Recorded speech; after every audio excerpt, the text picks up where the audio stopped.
हे मंत्रीपद वगैरे काही नसतं.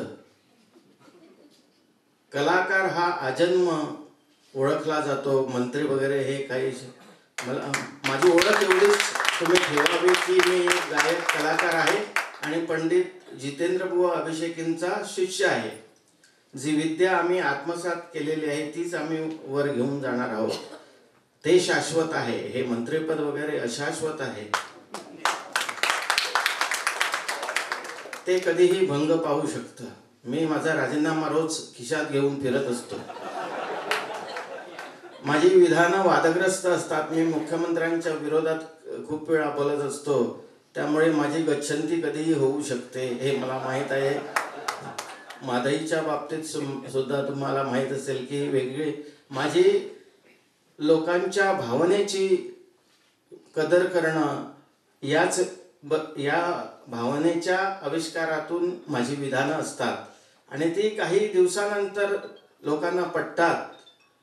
कारण माधईच्या बाबतीत सुद्धा तुम्हाला माहीत असेल मुख्यमंत्र्यांनी पत्र लिहिलं की माधईचं पिण्यासाठी पाणी द्यायचं. मी त्याच्या विरुद्ध भूमिका घेतली की एक थेंब सुद्धा आम्ही देणार नाही कर्नाटकाला आणि ही भूमिका खरी आहे. त्यांनी एक वेगळ्या कुठल्या तरी व्यवस्थेमध्ये राहून किंवा त्यावेळेस त्यांना काहीतरी सुचलं असेल त्यातून त्यांनी ते विधान केलं असेल किंवा ते पत्र लिहिलं असेल. पण त्या पत्राचा तसा काही हेतू नव्हता. आमचे मुख्यमंत्री तसे चांगले आहेत हे मी बोलतो कारण माझं मंत्रिपद थोडं शाबूत राहावं. स्वरानंद म्हापशे कला संस्कृती खाते आणि इन्स्टिट्यूट मिनेझिस ब्रगांजान घेतिल्ल्या 10व्या संगीत समारंभाक पंडित सुधाकर करंदीकर, पंडित विठ्ठल खांडोळकार आणि रवींद्र चोडणकरांचो बहुमान केलो.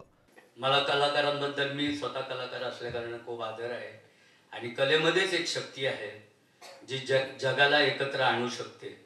मी म्हणणाऱ्यांना नमवू शकते. मी म्हणणाऱ्यांना एकत्र आणू शकते.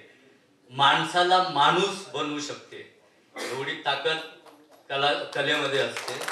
सर्व तऱ्हेच्या कलेमध्ये. प्रुडंटा खातीर सिनियर रिपोर्टर महेश गाडी आणि सिनियर व्हिडिओ जर्नलिस्ट तुळशीदास चारी.